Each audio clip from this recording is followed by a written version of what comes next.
Magandang hapon po sa inyo lahat.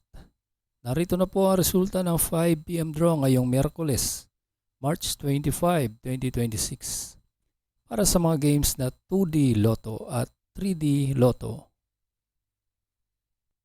Kung bago ka pa lang sa aking channel, pwede kang mag-like, share, at subscribe para updated kayo sa mga PCSO lottery results araw-araw.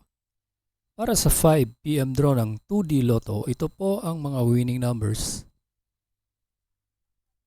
9 and 14 in exact order.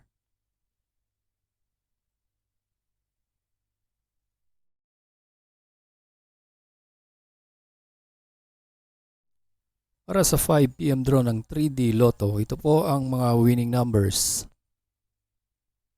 6, 7, and 4 in exact order.